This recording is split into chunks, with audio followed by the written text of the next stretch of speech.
Sisters and brothers, I want to thank you so much for an opportunity to talk to you today. My name is Steff. I'm a member of Freedom Road Socialist Organization and part of the committee to stop FBI repression.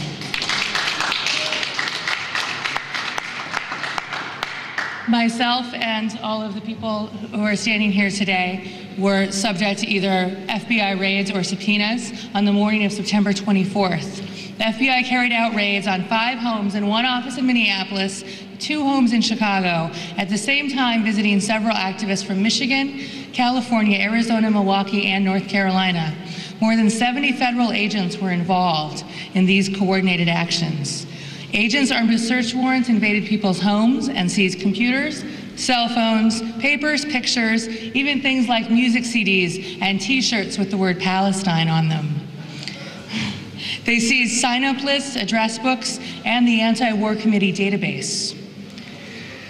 That day and the following Monday, a total of 14 people were served subpoenas to appear before a grand jury in Chicago.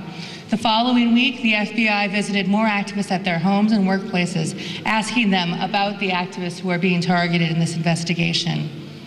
The search warrants indicated they were looking for evidence of, quote-unquote, evidence of material support to, quote-unquote, foreign terrorist organizations.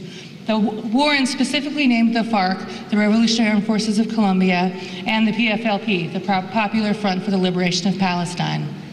It's clear from what was seized from our homes that they are interested in all of our political associations. The warrants asked for evidence of travel within the United States as well as outside the United States and all political contacts.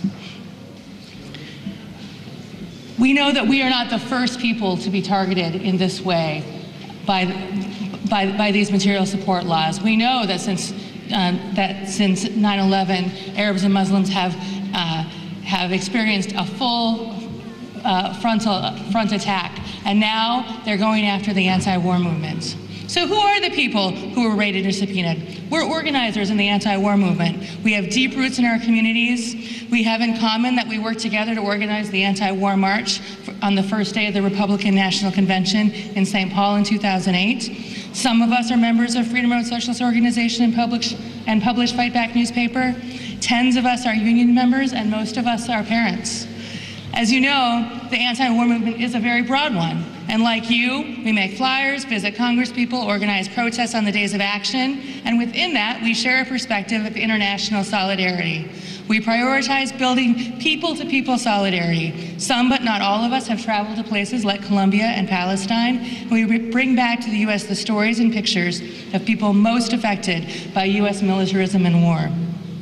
Some of us have publicly expressed support for national liberation struggles in these places. We do not accept the narrative that people who are struggling against oppression and for liberation are terrorists. We do not accept that narrative, and that is why we're part of this. And that is why this attack is not just an attack on us. It is an attack on the anti-war movement and progressive movements more broadly. We're being targeted for our political ideas, our speech, and who we know. This could happen to any of us. The dangers we face represent an even greater danger to our movements. I think that is why we've experienced a tremendous outpouring of support and solidarity. And with all of the demonstrations that have happened around the country and the phone calls, I urge you to continue standing with us to help us with this resistance. We are committed. We will not name names. We will not cooperate with this witch hunt. We will not step away from the ideas that we believe. And we hope